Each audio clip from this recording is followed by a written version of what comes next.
From New York, it's That Kevin Show. See, I knew it.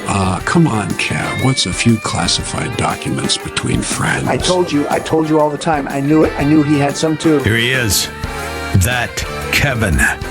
Kevin McCullough. All right, my next guest is someone who has done the courageous, almost the unthinkable. He has thrown his hat into the ring to run for president in 2024.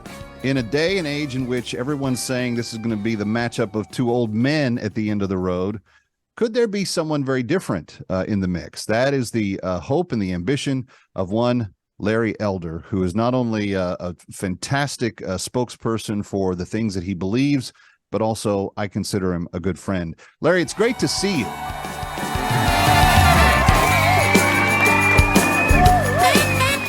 Kevin, thank you so much for having me. I appreciate it. The last time we spoke, you had just come off of a brutally intense number of short weeks running for governor in California. My listeners may not completely remember all of the circumstances there, but you, even though you did not win, you fared quite well. In fact, it's a two-part election. In the second part, you took 57 of 58 counties and got nearly 4 million votes statewide. I'm sure that some of this is the basis for why you've made the decision and the announcement to run for president. But can you go a little bit deeper into the thinking behind it all? Well, that's exactly what it is. I got into the race very late, Kevin, with only 8 weeks left.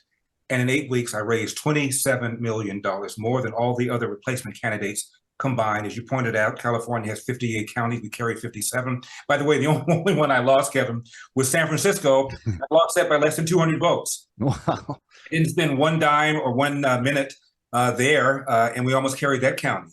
And the party wanted a guy named Kevin Faulconer, the 2-term mayor of San Diego. The state party wanted somebody named Kevin Kiley, who's now in Congress. He's in the Sacramento area.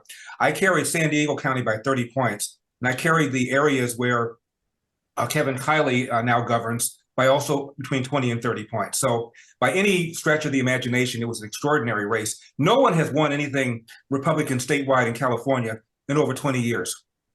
And that's because the math is so daunting. There are for every one registered Republican, there are 3 non-Republicans.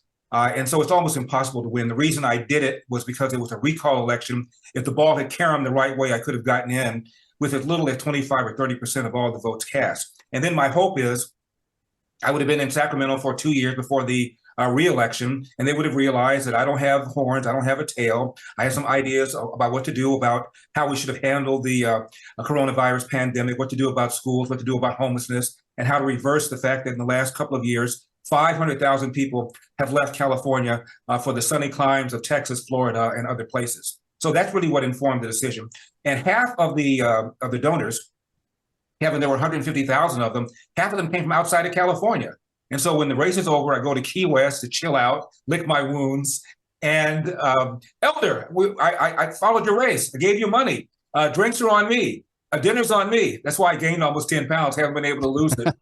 So many people, Kevin, said, why don't you run for president? And at first I thought they were smoking something, but the more I thought about it, and the more I felt the same way about California, that I felt I had a patriotic, a moral, and a religious obligation to give back to a country that's been so good to me. I would rather not spend my winters in Iowa, not spend my winters in New Hampshire, not take the financial hit that I'm taking, but I feel that I would be shirking my responsibility as a citizen if I didn't do what I think I can do. I know that I have something to offer. I know I have something to say. Let's talk about some of the micro stuff, and then I want to get to a couple of macro questions that you're going to have to answer somewhere, so that you may as well answer them with me first. But let's talk about the RNC announced debates today, and there's a couple of them coming up, and there's probably going to be a metric to make that debate stage. And my guess is it's going to be a certain number of donors to a political action fund to date, and it's going to require maybe 1% registering in a poll somewhere. Do you think, as we sit here right now, and they're a ways off yet, do you think you can get to that threshold in enough time to qualify for the first 2? I do. As far as name recognition is concerned, as you know, Kevin, I've been on radio for 30 years. The last several years, I was syndicated by Salem. I'm an El Dorado. I'm a founding member. So yes, I very much understand that.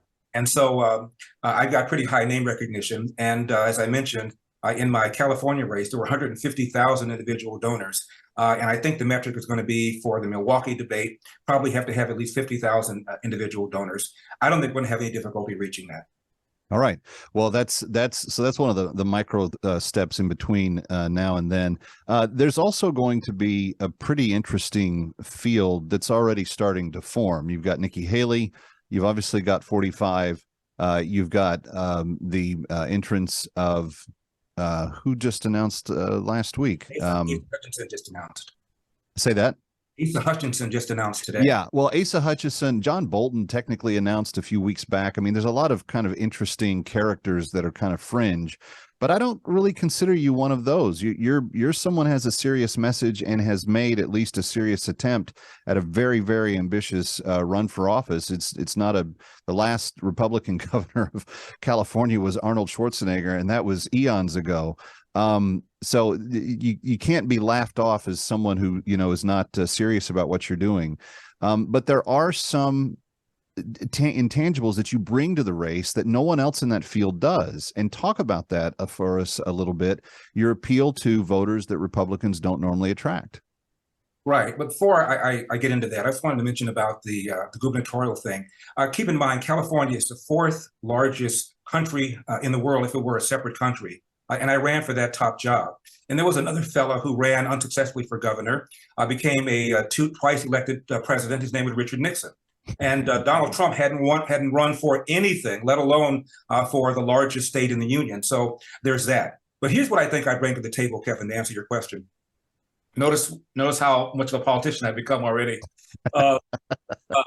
This notion that America is systemically racist, which is what drives the Democrat Party, that's their narrative. And the reason they do it is not so much that I believe they all believe it. I believe that they want to make sure that Black people think of themselves as victims, as eternally oppressed, and therefore they will pull that lever for the Democratic Party like lemmings, because the Democrats have successfully positioned themselves as the party that cares about social justice and inequities. We wear the white hat in that battle, and these SOBs, these Republicans, wear the black hat. Without getting that nearly 90 to 95% Black vote, they cannot win at the presidential level, and they know it. I can refute that narrative, I think, in a more effective way than probably most of the other people can. Having been raised in the inner city, my father never knew his biological father, left home at the age of 13, Athens, Georgia, Jim Crow South, joined the Marines. He ended up cleaning toilets, 2 full-time jobs, started a little cafe in his late 40s, ran it until his mid-80s. And my dad, when he retired, owned that little restaurant, the piece of property next door, plus a house we still have in our family. And when my dad retired, his net worth was a little bit under $1 million. That's what you can do in America. And my dad, by the way, was a lifelong Republican and said this about Democrats. Democrats want to give you something for nothing. When you try and get something for nothing, you almost always end up getting nothing for something.